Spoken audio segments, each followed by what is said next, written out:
Hey, it's me, Richie T. We're at the Vans Warped Tour and sitting down with MC Lars. Thanks for being here. What's up, Richie T? Good to see you. Good to see you. We talked on the phone in the past, and it's nice to put a face to the name and the voice and all that stuff. And it's nice to be here chilling under your guys' shady, beautiful booth. You know, it's shady, right? But Yeah. it's hotter under here than it is out there. Have you noticed that? Is it? Oh, because you have the breeze out there, huh? Yeah, you get a little bit of the breeze keeping you cool, but here it's Yeah. like... But I'll take it because us fair-skinned guys, we have to stay under the tent for a little while. I put sunscreen on all day, man. And I have this, I don't know if you saw this giant, like, Panama hat. Yeah, it's a responsible hat. That's what I saw. I looked at that and I went, fashionable and responsible. Oh, thank you. You can grab it if you're worried about it. Someone's going to sit on it over there. There you go. Yeah, fashionable and responsible. Have you already played today? No. Or gone? Not played.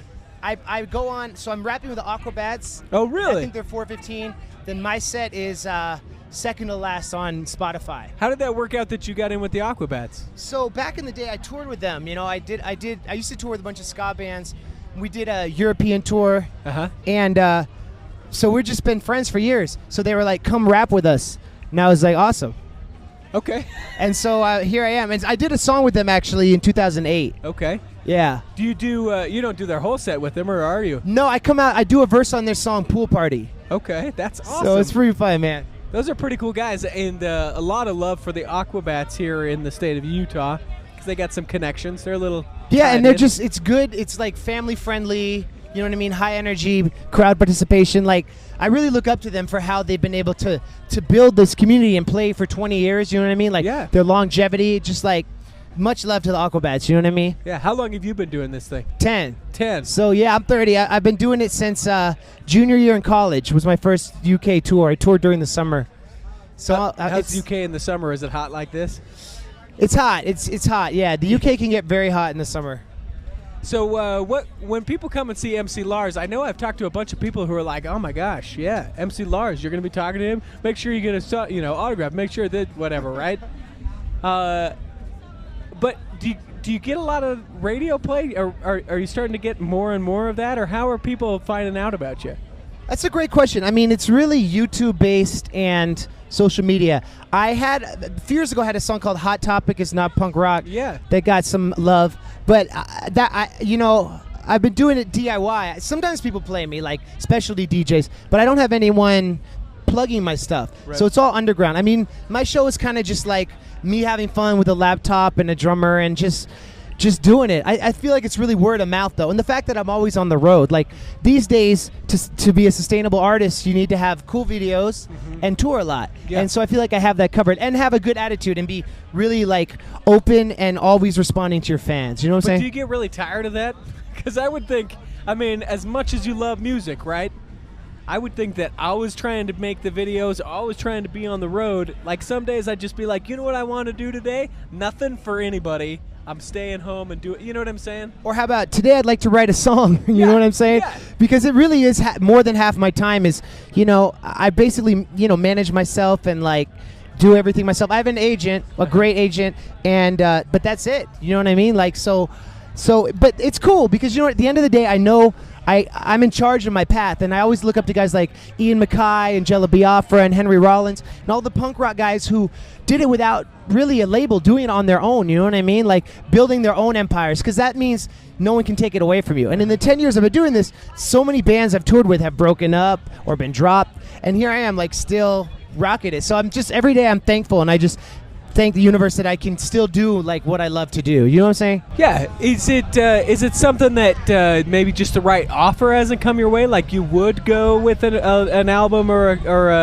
not an album with a why can't I think of it like a label? like a label, or have you had that opportunity and said not interested? I did. I had meetings back when I started. There was a lot of buzz when I first came out, but it just didn't make sense because, there's that Macklemore song where he meets Jimmy Iovine and he's like, we'll give you $100,000, we'll do this. What's your name again? Like, what do you do? Like, when it's all hype or buzz, there's really, you can't gamble on the longevity. So if I had complete creative control, didn't sign a 360 deal, got to keep all my merch and my touring money, possibly, because like labels aren't necessarily bad, but if you're not in a good position to bargain, they can be really destructive. Like if I had friends sign, and it can be problematic. You know what I mean? Yeah. But there are acts on Warped Tour on majors who are doing great, and it's worked well. Yeah. So it's to each their own. You know, for me, I'm just like, what I do is so quirky and cerebral and off the beaten path that it's not super mainstream.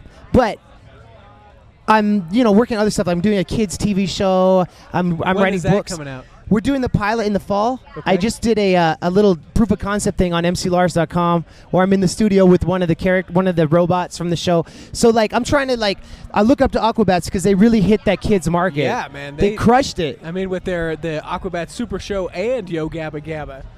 Genius, you know what I Right. mean? It's like and perfectly not a sellout move, like a total extension of their brand. And so that's kind of what I want to do. Like my dream in the next 10 years, I want to get that kids Grammy. Best Grammy for a kids record. You know what I'm saying? Do you have a family? No, not yet. Not yet. But Is that something you want? You got to fit that in somewhere if it's something you want, right? Yeah, man. I do want to have a family one day, and I think it would be really cool to be able to be a dad. And you know what I mean? It's just when I'm gone all the time, I don't think it would Hard be fair. to do. It'd Hard be to fair. do. Yeah. Hey, yeah, I'm your dad. I'll see you in the fall for a day, and then I'll see you again in the spring. Fly you out for Warped Tour. We can hang out. And one day, though, man, I'm just making sure I'm in the right positions. It's like signing to a major. You wouldn't do it if the time's right. Right. Because if I had a family now, I wouldn't be able to be out 6-7 months a year grinding. Sure. So Well, it's you all should good. be out 6-7 months grinding if you got a wife at home, if you know what I'm talking about. Yeah, man. Hey-o. Hey. Do. You're a good interviewer, man. Yeah, stop it. What can people look forward to then if they come see it? You say quirky cerebral. Tell people who don't know Hot Topic is not punk rock and some of your stuff kind of what it is. Yeah, basically, it's like I like to make fun of make fun of mob mentality and make fun of trends that are kind of like uninformed or silly. But my whole thing is it's a punk rock show because I try to bring people on stage. Like I have kids skanking for my ska song. I have a puppet on stage. I bring someone to rap. Whoever I feel like is the biggest fan, I bring up to rap. I have an Edgar Allan Poe song. I do Shakespeare stuff. Yeah. It runs the gamut. I have a song called Space Game where I give shout outs to all the sci-fi villains. You know what I mean? I call it lit hop because it's literary hip hop. Yeah. So it's different. It's definitely I'm the only act on the stage who has a skank pit on the DJ dubstep stage, and then has everyone do Spock rap hands before giving it up for William Shakespeare. So, people, that's awesome. People can find you at mclars.com.